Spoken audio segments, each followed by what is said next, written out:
you're very welcome to the Women's Rugby Pod. I'm Johnny Hammond. I'm flying solo this week. No berth, but we do have two stellar guests for you. We hear from the Italian camp and the Scotland camp in a bumper week of women's rugby from all over the world. We'll be reflecting on it. We've got news from India, Kazakhstan, results from New Zealand, from France, up in Edmonton. We've got history-making referees. We've got open sides retiring, all the rest of it. But we can only really start in one place this week, over in Palma for those European qualifiers for the World Cup later this year in New Zealand, where Italy beat Spain 34 points to 10 with a vital bonus point to book their place in a pool with the host New Zealand alongside USA and Canada. We will hear from Giada Franco just in a moment's time, but we also hear from the Scotland camp as well. Emma Wassell will be joining us on the pod, celebrating her 50th cap, but also celebrating the fact that Scotland squeezed past Ireland in the most dramatic of fashions, 20 points to 18, to book themselves into that final qualification tournament alongside Samoa and Colombia and the runner-up of the Asia tournament, which will commence next week. But enough of me babbling on. Let's get straight to the ladies who are in the thick of the action this weekend. Let's go to Italy first and Giada Franco.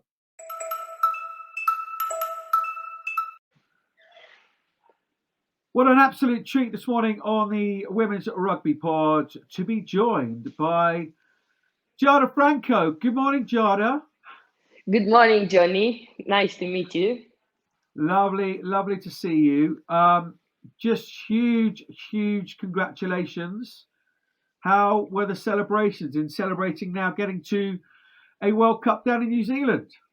Oh my God, it was crazy celebration. I think we're still celebrating. My voice didn't come back, so it was crazy. But one of the best feelings I've had from a long time now, really. It seemed as though from the outside there is a real sense of togetherness about this squad. There's a nice blend of experienced players, like yourself, that are coming together, and some youth in there as well. Would that be a fair assessment from the outside? Absolutely. I think we've reached so close group this year that we were aiming for so long. I don't see me as an experienced player yet, but I'm like one of those in the middle where there is experienced players who are pushing you, and the youngest one who are really excited and making you feel happy anytime to be there. So it's really a close group, and I'm really happy that we're bonding so much together. Yeah, absolutely. I mean, take us through, obviously, the Spain result, 34-10 in the end, with that bonus point was enough to set you through to the World Cup. Just take us through your assessment of that game. I think the score doesn't really reflect, because the game wasn't so easy as it seems. At the end of the first half and the beginning of the second half, we suffered quite a lot. They were aggressive. They were pushing into territory. So we were really happy to get the bonus point, because it wasn't easy. But I think once we understood what was the key of the game, so playing physical and try to attack them straight. I think we did quite a good job. Yep. So that result comes through, and you're obviously very happy. You then got to sit and watch and wait. Where did you watch the Scotland Ireland game? So we watched at the stadium, because obviously we were waiting for any type of premiation, I think it's called. I don't know. Premiation. Yep. Very good. We were waiting for any result, so we were there. But when we realized Scotland won and we were after New Zealand, everything went crazy. So the prosecco started to fly, the limoncello, all that kind of stuff. Sorry, say again. So the prosecco started to flow at that point, and the limoncello. Yes, yes. What did you make of the Scotland Ireland game? Oh my God, Scotland is so resilient. Like they a team who never dies, don't they? We know Yeah. every time we play them. Doesn't matter if you're a favorite on those type of game, or if seems that you probably everyone was thinking that Ireland would beat Scotland, and I think that's why they won. So every time they're the last chance, they do something. And yeah, I think they probably could have done, obviously, like everyone, a little bit better in the game. So Ireland, I think, uh, had more possession, more territory for the major part of the game, but they didn't give up. They just scored what 78 minutes. So wow, I'm really happy for them. Sorry for most of my Irish friends, because obviously it's really disappointing to lose the chance to go for a World Cup, especially if you are a team like Ireland, who I think is always in a World Cup. But Yeah, I'm really yeah, they happy. hosted the last one, didn't they? Yeah, but I'm Yeah. really happy for the Scottish friends who Jade was saying me that she never went for a World Cup in I don't know how many years of her career. So I'm really happy for them too. I think they deserved. They showed that they deserved to be there. Yeah. Charlie, just a couple more for me because I know we're squeezing this in your full working day. 38-13 against Scotland in the first half completely blew them away. Then obviously that 7-15 loss to Ireland. Of course, we spoke about the 34-10 win against Spain. You now to a Six Nations that has steadily been improving. I've commentated on a few of your games and just been incredibly impressed. And you're now going to a World Cup pool with Canada, USA, and New Zealand. You can go into both those tournaments with a huge amount of confidence, can't you? Yeah, I think it will be really, really difficult, but I think we're preparing from so long now, and we're reaching, as you said, a really tight group who are working and pushing each other. So uh, I we still have 1 year before our World Cup, don't we? So we still have a Six Nation to be done. We still have some test matches. So I think we will have all the time and the moments to get the preparation done before we go there, and we will try to do our best. For sure, we don't want to go for our World Cup only to be, a team present, but we want to go and say that we're there to compete. Yeah, 100%. Well, just on the playing side, it just seems to be a slight more freedom to the way that you're playing. I mean, in very very basic terms, giving the ball a little bit more air.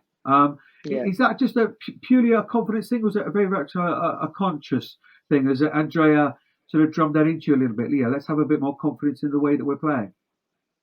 Yeah, definitely. We're having more confidence on what we play, but I think this is reflected by the fact that we never had so much camp like this year. Like basically, we haven't played, but we've seen each other more than when we usually play, and I think this is massive, massive, massive, because you get to train with each other, you get to get your times with each other. You know what your player will do before she probably does. So I think this is, yeah, for sure, a lot of confidence, and a tight group will help this. But definitely the fact that we had so much camp during the summer, like we usually never have, had a lot of influence on this. Oh, nice. Okay. Oh, brilliant. Yeah, and then hopefully during going into that World Cup, you'll have some camps and some time together there as well. Is that being Yeah, planned? yeah. Yeah, they're trying to plan everything now, because obviously till now we didn't know what will happen. But we are always in conversation with all the staff, the management staff. So I think everything will be really good planned for next year. Oh, well, I personally can't wait to see the Six Nations. Can't see wait to see you down at the World Cup. What exciting times, and to be playing down in New Zealand, obviously. A rugby hotbed should be hugely exciting. How are you? I didn't really ask at the top. I apologise. How are you personally? How's it being back over there? We certainly miss you in the quarters of Harlequins. It's really, really nice. So the club championship here didn't start yet. It will start in 2 weeks. So I'm really, really excited to play here too again with all the teammates here in Italy. I do miss the quarters too. I was really happy to see them win the Premier 15s last year. And I'm good, thank you. I'm a little bit sore from these last 3 weeks. It wasn't. Is that the head or the body from the celebration? The head and the body, both of them. But yeah, I'm really happy. It wasn't easy to be like 3 weeks in a bubble and everything like everyone does. But it wasn't easy, but it was definitely worth it. Yeah, great stuff. John, we'll leave it there. Thank you so much for your time. Really, really appreciate it. Huge congratulations to you, the rest of the squad, to Andrea and the country. And we look forward to seeing you in the Six Nations. Perhaps we'll catch up then. Thank you, Johnny. Thank you very much. Always a pleasure. You take care. Cheers, you too. Well, brilliant to hear from Giada Franco. And those celebrations that were starting in the stands during the Scotland and Ireland game. Really nice bunch of players. Lucky enough to spend some time in and around them on commentary duty, and they're a very accessible bunch. They really enjoy each other's company. A lot of smiles go on, and you heard there from Giada the closeness of the group. And with this global pandemic, certain things change, and they've obviously had a lot of time together, and that mental side of it being about people and rather than just athletes is really, really important. So brilliant to have Giada on the pod. Thank her hugely, and we'll catch up with her no doubt around the Six Nations time. Let's hear from the other European team closer to home. Let's hear from Scotland now, who squeezed into that qualification group now, and a lady who had a very, very special afternoon at the weekend as well. Here's Emma Wassell joining us on the WRP.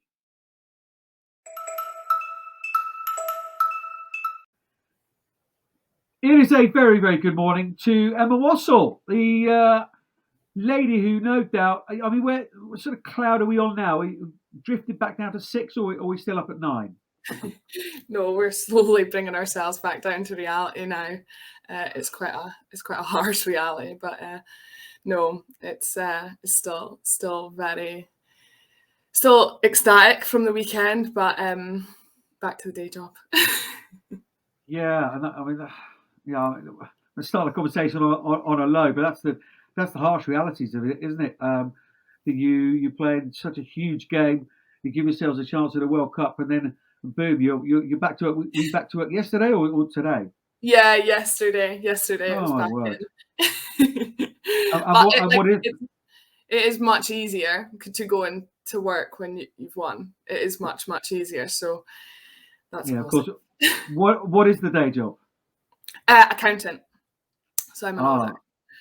Oh wow, okay. Yeah, probably it looks like a very smart chair you've got there, and a very nice feature wall in your office there. No, very, very nice. Emma, enough of the day job. Which let's hope in not too long a time that you won't need to have a day job. But that's another conversation for another day. Let's highlight on the weekend.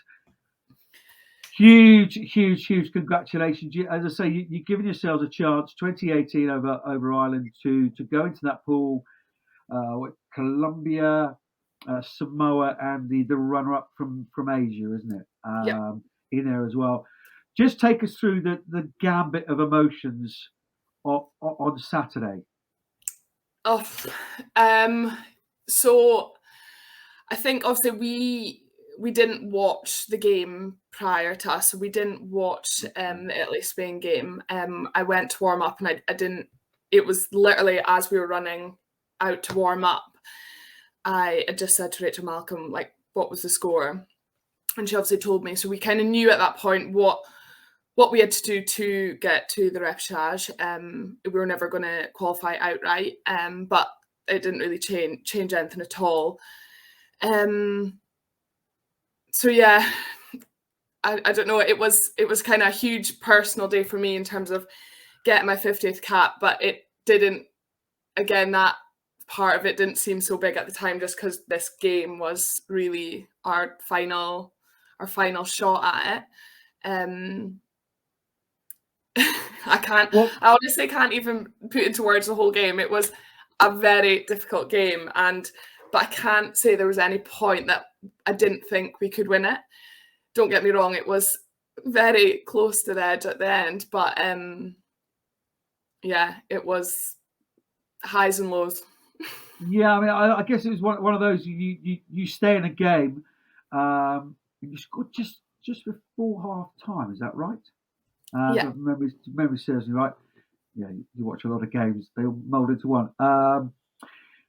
Yeah, I think that was a really important score, just to keep, because Ireland really had the sort of a purple patch sort of during the middle part of that first half to score then, and it just to stay in the fight. And then, well, let's go to the dying moments then. And you win that ruck, and the ball comes out right, and then who's there, Chloe, to put in the try, but it's not over then. What are you doing there? I mean, I could see you've got some nails there, but I'm surprised you've got any of those left. What was being said? I suppose, like, in terms of 5 minutes up, there was obviously we got the kick, and I thought, so obviously I was thinking in my head, like, right, this is going to be the last line out of the game. Thinking obviously about a driving maul, like, in my head, fully, this is how we were going to score. But unfortunately, kick went dead. So then it was a whole, okay, we've got 3 minutes left or something. Anyway, as you say, we got the try, and I don't think, I mean, I love to celebrate the small wins, but I couldn't even, I knew instantly from that moment that try meant nothing unless we got the kick. So yeah, obviously Sarah Law steps up, and there's probably no one else that you would want in that position. She was my roomie for the past 3 weeks. So yeah, she is calm as anything. She'll have just gone through her normal processes. She won't have let the event or anything get to her. She's done that kick 100 times before. But yeah, we obviously seen the clock. There was nothing else we could do. We all just kind of linked up together. Oh, I think I closed my eyes. I don't even know if I watched it. The most nervous. It kind of gives me, it still makes me feel a wee bit sick, even knowing the result of it. And the happiest I think I've ever been after a game. It was unbelievable. And I love that, and the fact that you're claiming Sarah's calmness on being her roommate over the last few weeks. That's got nothing to do with me. We are complete opposites, but she's definitely helped me. No, brilliant! It was an amazing moment, and so then the joy obviously takes over. Not that extended joy that possibly Italy had, but you give yourselves a chance, and it's not been an easy road, is it, for anybody in the rugby world? But you guys and Chris has to step away, and Brian comes in and what have you. And there has been a real sense of, and we've mentioned it many times on this podcast, about a sense of everything growing. I'm not saying a culmination of that, but all of that came out within that 80 minutes, and then obviously spilled over once Sarah gets the kick. Yeah. It's been hard for everyone, obviously, to get to this point in these qualifiers. And I mean, our first game against Italy was nothing what we wanted it to be, and then obviously to get the win against Spain, we'd obviously put ourselves in that position. So I think we came into this competition as like the lowest seed, so we kind of knew maybe the odds were against us, I don't know, but deep down going into that game, like, we had every belief we could win it. And the difference, I think, for us is obviously we've just had 3 weeks together, completely 3 games on the trot, and that's something we're not used to. And strides that you can make when you're with the team for that long and learning from each game, I think it just shows. So yeah, I'm just delighted. I mean, it's funny. That's exactly what Giada Franco just said to me. Time together, knowing what somebody's going to do, just anticipating them, just knowing that they might need a tap on the back of the head or a little squeeze or whatever it may be, and you get those intricacies from spending that time together. But you say, and it's twice you mentioned it, and I'm a big one for the psychology of twice you said that not at any point did I think we would lose the game, but I mean, 38-13 against Italy, and if you want to, quite second best in that game. Within 2 weeks, you turn it around to beat a highly fancied Ireland side to squeeze into a World Cup. Is it purely down to that time together? I think it's. I mean, we can learn a lot from that Italy game. I will not lie, that Italy game, I have never played in heat like it, and I don't think any of us were prepared for how hot that game was going to be. It was 32 degrees. We obviously only found out the qualifiers were going to be in Italy for 4 weeks, so there was absolutely no time for that kind of preparation for players to acclimatise. That was the heart, like the heat. Don't get me wrong, like we made lots of errors. We did not play the game we wanted to play. But I would personally say the heat played a huge level in people's kind of ability to play the rugby that we wanted to play. Obviously, our last 2 games were in the evening, so it was much cooler. So I think it being a wee bit cooler did help us a lot, because we did really, really struggle with the heat. But the Italy game, there was so much learnings, and we had a long day of analysis the day after as a team, everyone kind of together going over clips. And I think being able to rectify that straight away in a game and not having to maybe just play a game and wait, and it was all the same players all together, that helped. And then again, just be able to back it up again after the Spain game, going into Ireland. Oh, awesome. I'm just going to ask one more question about the team, and then we'll get on to your personal milestone. I just ask, that pool that you go into, repechage. Well, we both said it at first attempt this morning. That's quite something. Samoa, Colombia, as we say, the runners up of the Asia regionals. You've got to fancy your chances there, haven't you? Again, this will be the first time we'll be going in as top seed, but again, we've not played these teams before. We're not going in there naive to it. We know there's still a big challenge ahead, and ultimately we've not qualified yet. So there's 3 huge games that we're going to have to play, that are so important. But to just give ourselves that opportunity is massive. But they'll equally all be up for it. And again, we went into this repechage as bottom seed, so maybe no one expected us to get where we did, and them teams could be exactly the same. So we won't be kind of going into that naive to it. Yeah. Sarah and Alice will be very, very happy with your media straight back answer to that one. They'll be delighted with you.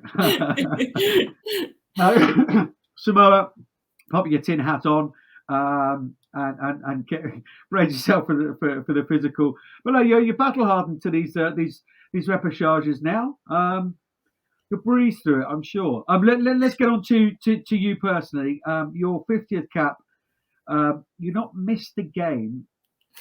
Do correct me if I'm wrong. Since your debut in 2014. Yeah. What you said earlier that it was about the team and it sort of didn't register with you, but you had a nice moment that they brought you up by yourself. Did you afford yourself a moment or two just to have a little think about what an incredible achievement that is? Yeah, I think, to be fair, that the night before, kind of the team put together a really, really nice video for me. I didn't have anyone there, like friends or family, which most people didn't, obviously, just with circumstances. But I don't know, it didn't really matter. And I came into the tournament knowing I might get my 50th, but it was touch and go at times. I hurt my quad in the first game for Italy. I didn't do team run or anything, so it was touch and go. So I was just, when the day arrived, I was just grateful I was able to play. I think, I didn't know I was going to be running out myself, so that kind of came as a surprise there. But it was really nice and real special, and I think just how it all ended, I honestly couldn't have asked for a more perfect 50th cap experience. No, absolutely. And then you're back in the change room. You've done the hugging, the hoopering, wallering. Who's the first person you pick up the phone and speak to? Oh, I've got I mean, that's probably the most my phone has ever been, the most popular I think I've ever been. But no, my mum and my boyfriend, that both them are kind of probably my biggest supporters. So yeah, they were straight on. But extended family, all my friends, I have a very good support network at home. Oh, tremendous! No, good to hear. I'm not sure. Yeah, I'm not sure. You're being very, very humble, and yes, I didn't expect any, but when you have choppy waters that Scottish women's rugby, I think, if we're honest, has been in, to have somebody like you, a rock of consistency, is absolutely vital to getting it to where it is today. And I know that yourself, but that's the truth of it. So from all of us here and the women's rugby community, huge congratulations, because a nation can hang its hat on people like yourself. So please, they don't, you'll have time to reflect, possibly when you do hang up the boots. But do take a moment to reflect, because it shouldn't be underestimated, your achievement. Thank you very much. I've been incredibly lucky, but equally I've worked incredibly hard to get here and do it, and I'm just grateful I could. And again, Scottish women's rugby has made strides. I was at the last World Cup qualifiers, and I seen players there that knew that was their last chance of getting to a World Cup, and I think that stayed with me all 4 years. I'd seen kind of the heartbreak there, and I seen that on Irish players on the pitch on Saturday. So I don't know, it kind of everything these past 4 years has been building towards obviously this game, never mind 50 caps. That's just kind of a bonus for me. Brilliant. Oh, well, it would be sensational. I know you've got 3 really tough games coming up, and media. But it'd be amazing to see you down in New Zealand at a World Cup. It would be something deserved for somebody like yourself, who's, as I say, been such a constant for Scotland. But huge congratulations! Thanks to your accountancy firm for letting us have so much of your time this morning. Emma, back to the day job, but huge congratulations to you and the squad on a personal level. Brilliant milestone, and yes, you've been an absolute legend. Thank you so much. Thank you. Hey, Berth, have you heard of VO? VO? Yes, VO, the sports camera that can film rugby matches without the need for a camera operator. Really? Yeah, the camera uses 2 4K lenses to capture the entire pitch in 180 degrees to make sure you don't miss a single moment. Saracens women and Wasps women already using their cameras last season. So is it just for elite sport? No, VO is bridging that gap, Berth, between grassroots and elite sport with state-of-the-art camera technology, making it easy and accessible for everyone to use, so that every team, big or small, can watch themselves play and develop and level up. Now that sounds like the perfect coaching tool. And it's portable. Portable? Yes, it attaches to a tripod, which means you can set it up anywhere without the need for an internet or mains connection. And do you know what the best bit of it all is? VO are offering the Women's Rugby Pod listeners £100 off a camera by using the discount code WRP100. That's WRP100 for £100 off your very own VO camera. Visit VO.co. That's VEO.co.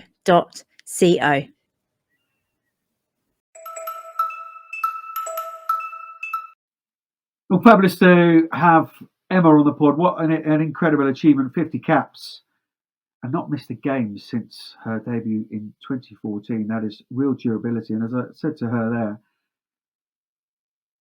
very, very important player when things around you aren't going so well to be a constant. So, yeah, huge achievement. And, massive, massive congratulations to her. Massive congratulations to Scotland to giving themselves a shot. And you would expect, wouldn't you, Colombia, Samoa, the run-up of the Asian tournament, that they'd have a good chance of getting into the World Cup. So, some good times for Scottish rugby. Congratulations to Brian Easton and to Goose previously. And yes, that's tremendous news for them. So just a reminder of those details from that weekend. Italy beat Spain 34-10 with that bonus point to qualify directly to the World Cup, and then that agonising loss for Ireland. Jubilation for Scotland. Chloe Rowley with a try, Sarah Law with ice in her veins to get that winning conversion to win 20 points to 18. Over the weekend, some other international rugby was going on. A huge congratulations also to the GB 7 stars for doing the double at Edmonton in the HSBC 7 series. After going undefeated all tournament, GB won 22-5 against USA in the final, not only to win in Vancouver, but Edmonton as well. Of course, USA got the silver, Canada the bronze, after winning convincingly against Mexico. What about Jazz Joyce? You're finding some women's rugby all over social media of this little pocket rocket industry. Unbelievable tries, that bend, and then the pace. Just go onto social media and look for Jasmine Joyce World Rugby doing a lot of her tries in the weekend. But unbelievable couple of weeks for her. Player of the final 2 weeks running, and deservedly so. But sadly, it's back to the day job for her now, and no clear path for her to continue to play sevens, because as those results were coming through last week, the RFU announced a U-turn and decided to reinstate its full-time sevens program. Of course, Jazz being Welsh won't be included in that for the RFU, strangely enough. This is a welcome after the uncertainty that sevens players have faced after their contracts were pulled months before the Tokyo Olympics, where both teams just missed out on medals, of course. So, good news for English players, for Joyce, some of the Scottish players as well. Uncertain times for them. We will see what happens with their own nations as to where they go with their individual sevens programs.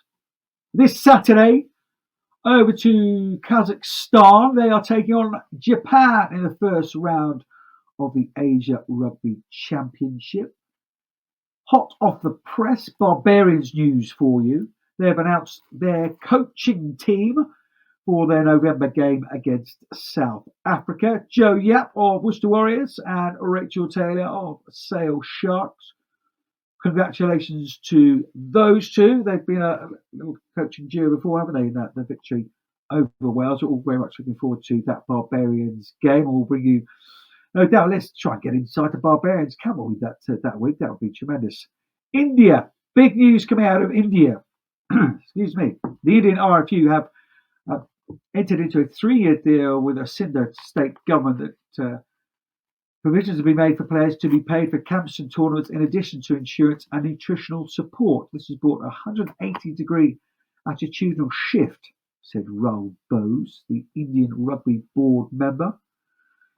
In reality, it allows players who make it into the squad for over 30-day camps and travelling for 8-day tournament to earn around 35,000 rupees, which is around £350, including excluding max bonuses and wins and performance awarded for medals.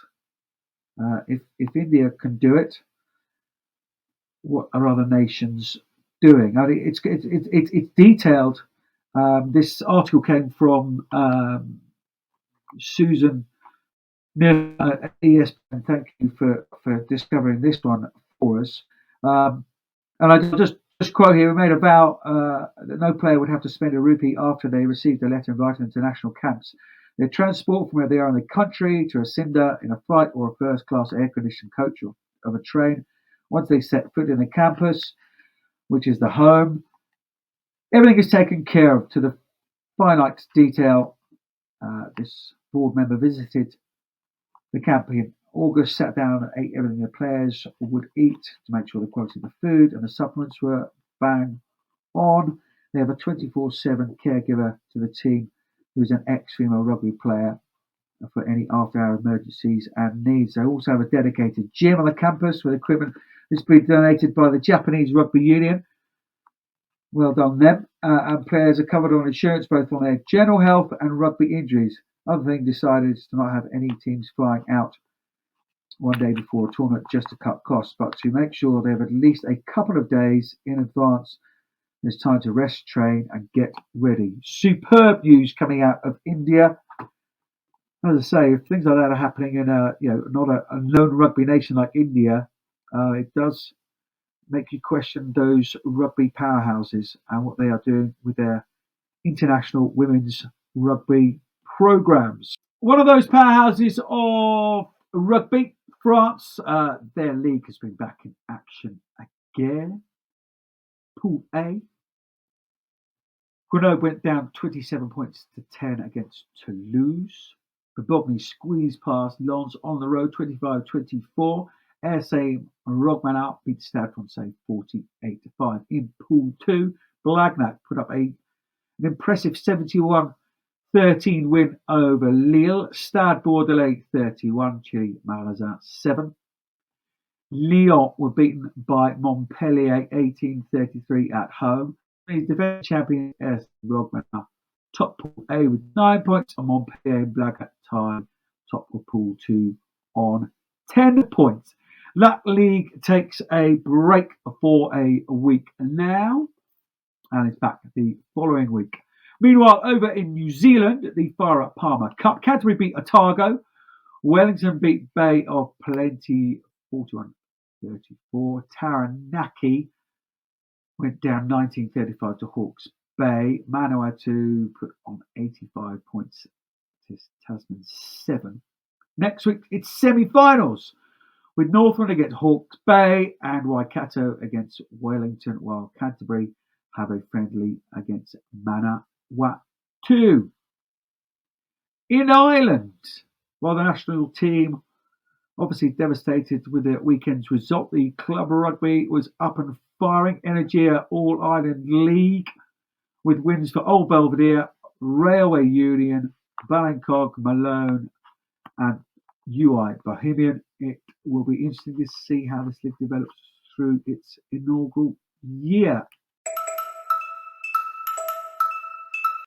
On to domestic news. Not quite sure why we didn't mention this last week, but big news that Northampton Saints have announced a partnership with Loughborough Lightning, combining the two sides. The team will retain the Lightning's name, but wear Northampton's crest, and a number of games will be held at Franklin's Gardens, the home of the Saints. The partnership is also aimed at developing community-level rugby in the East Midlands and offer opportunities for women into the administrative and coaching side of professional sport. An important distinction that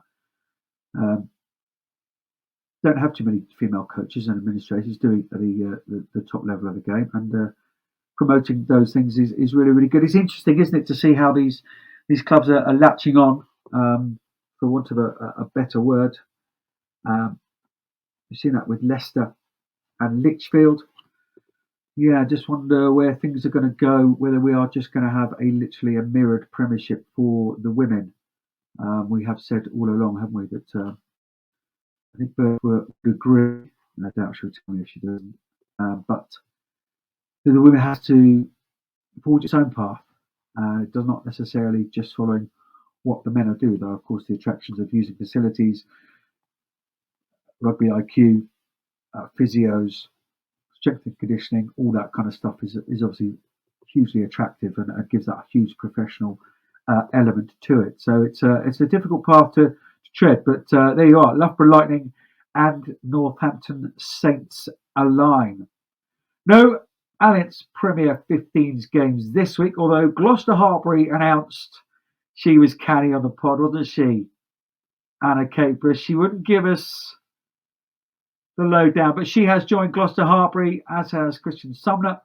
Of course, was at Harlequins for a part of last season, and Maya Leonard from fellow USA international as well has gone to Gloucester Hartbury. So there's some signings down in the West Country. However, there were some results domestically from the North and South Championship leagues that commenced last weekend. And new to the pod this year, there's such an enthusiastic bunch. Chivied on by the Shepherd Max at Women's Rugby Data. Championship South results: Bath 12, Blackheath 0, Hove 5, Old Albanians 19, Henley 31, Reading Abbey 5, Richmond 29, well done Victoria Rush, Buckingham Swans 7, Thurrock 73, Supermare 3. And up in the north, Cheltenham 102-0 against Sefton. Forward Waterloo went down 79-0 to Harrogate. Loughborough Town put 60 points on Barnsley, who recorded 12 points. Litchfield Ladies 19, West Park Leeds 31. And Nova Ladies squeezed past Kenilworth 15 points to 12. This week in the Premiership, Bristol take on Sale. One of the string games is Exeter against Wasps. DMP host Loughborough. Gloucester take on Quins. That's your other streamed game on RFU platforms. And Saracens travel to Worcester. Interesting to see how internationals coming back into the squads, returning from the duty, will affect teams' performances and therefore potentially results as well. Finally, though, a few shout-outs and some significant ones as well. Not before time, a huge congratulations to Sarah Cox for being the first woman to referee a men's Premiership game. All over social media, and rightly so. It was great to see her at the end as well, signing autographs and people wanting selfies and what have you. A real trailblazer Sarah is for the game, and she performed excellently during the game, and being the first professional female referee, she continues to break glass ceilings. Congratulations to her. Just announced moments ago before recording this podcast on Tuesday, Claire Malloy, Dr.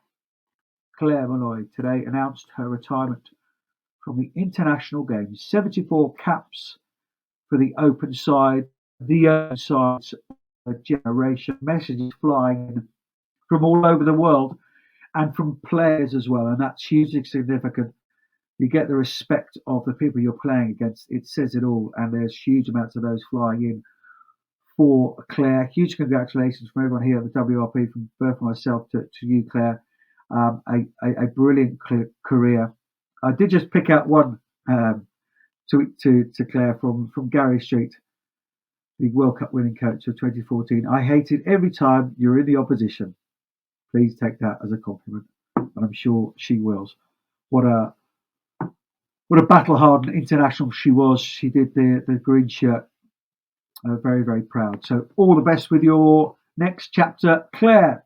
Big congratulations to Ghislaine Landry as well and her wife for the birth of their first child. Many congratulations to the Canadian legend.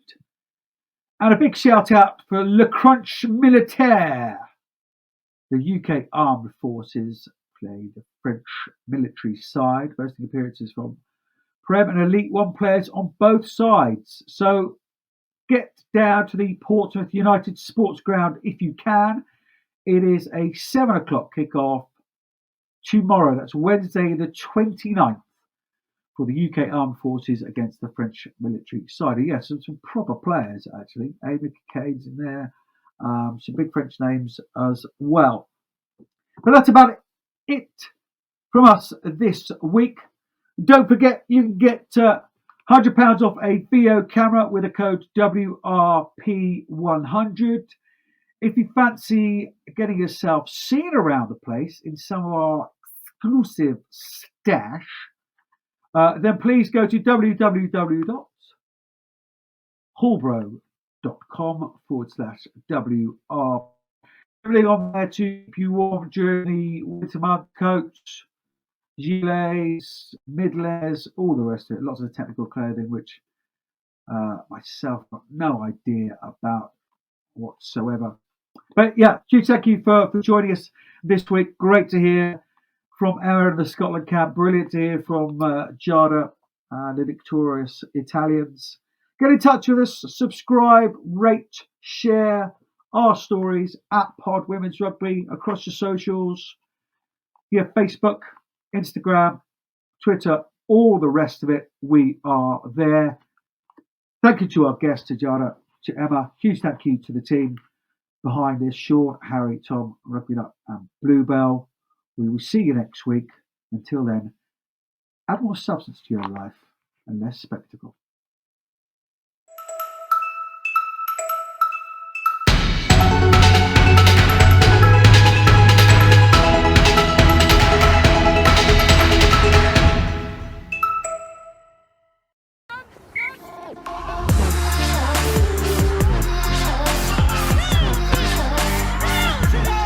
Wasps has been a massive part of my journey, both from a rugby perspective and a bit of a life perspective.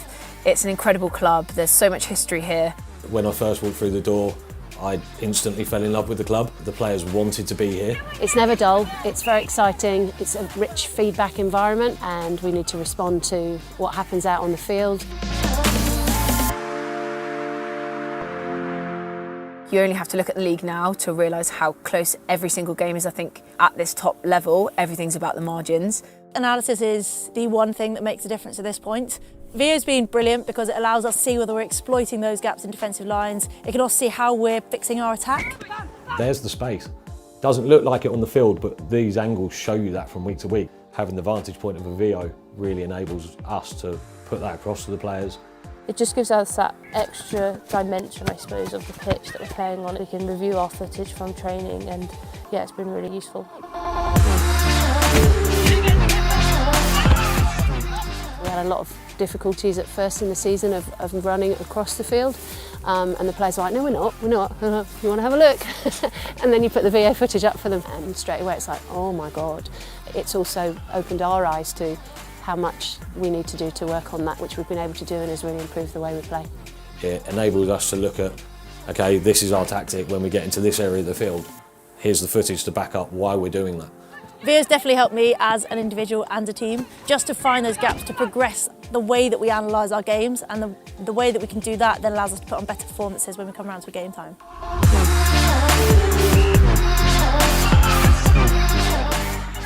It just gives another viewpoint that can't be argued with. It's high, which gives another element, and it doesn't need attention while it's running, has been the major thing for us. I mean, it's hard to put into words how it's improved my role and how I'm able to work. As a time management tool alone, it's freed up, I'd estimate, at least 10 hours in my week. The players have bought into it. The first time they saw the footage was like, oh my God, this is opening up a whole new element to what we're trying to do and what we're trying to achieve. VO technology has been incredible. It's allowing us to really analyse our own performances, and whereas previously, we've been losing to those top teams and maybe not quite understanding why, the VO technology is allowing us to take on those top teams and ultimately go for that #1 spot.